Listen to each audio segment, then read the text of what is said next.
綱手姫、私を殺そうとするなんて。 치료하는 척하며 오로치마루를 죽이려 했으나 카부토 때문에 실패해버린 츠나데. 綱手、私は本当に二人を生き返らせるつもりでいたのよ。それに木の葉を潰さないという約束までしたの。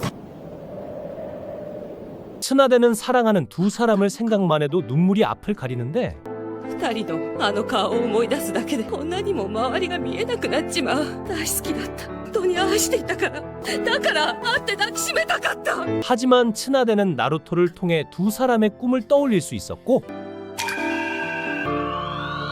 他では俺の夢だ。二人の命をかけた大切な夢、その夢が叶うことが私の思いでもあった。 결국 츠나데는 오로치마루의 제안을 받아들이지 않습니다. 交渉決裂ね。仕方ない。こうなったら力ずくでお願いするしかないわね。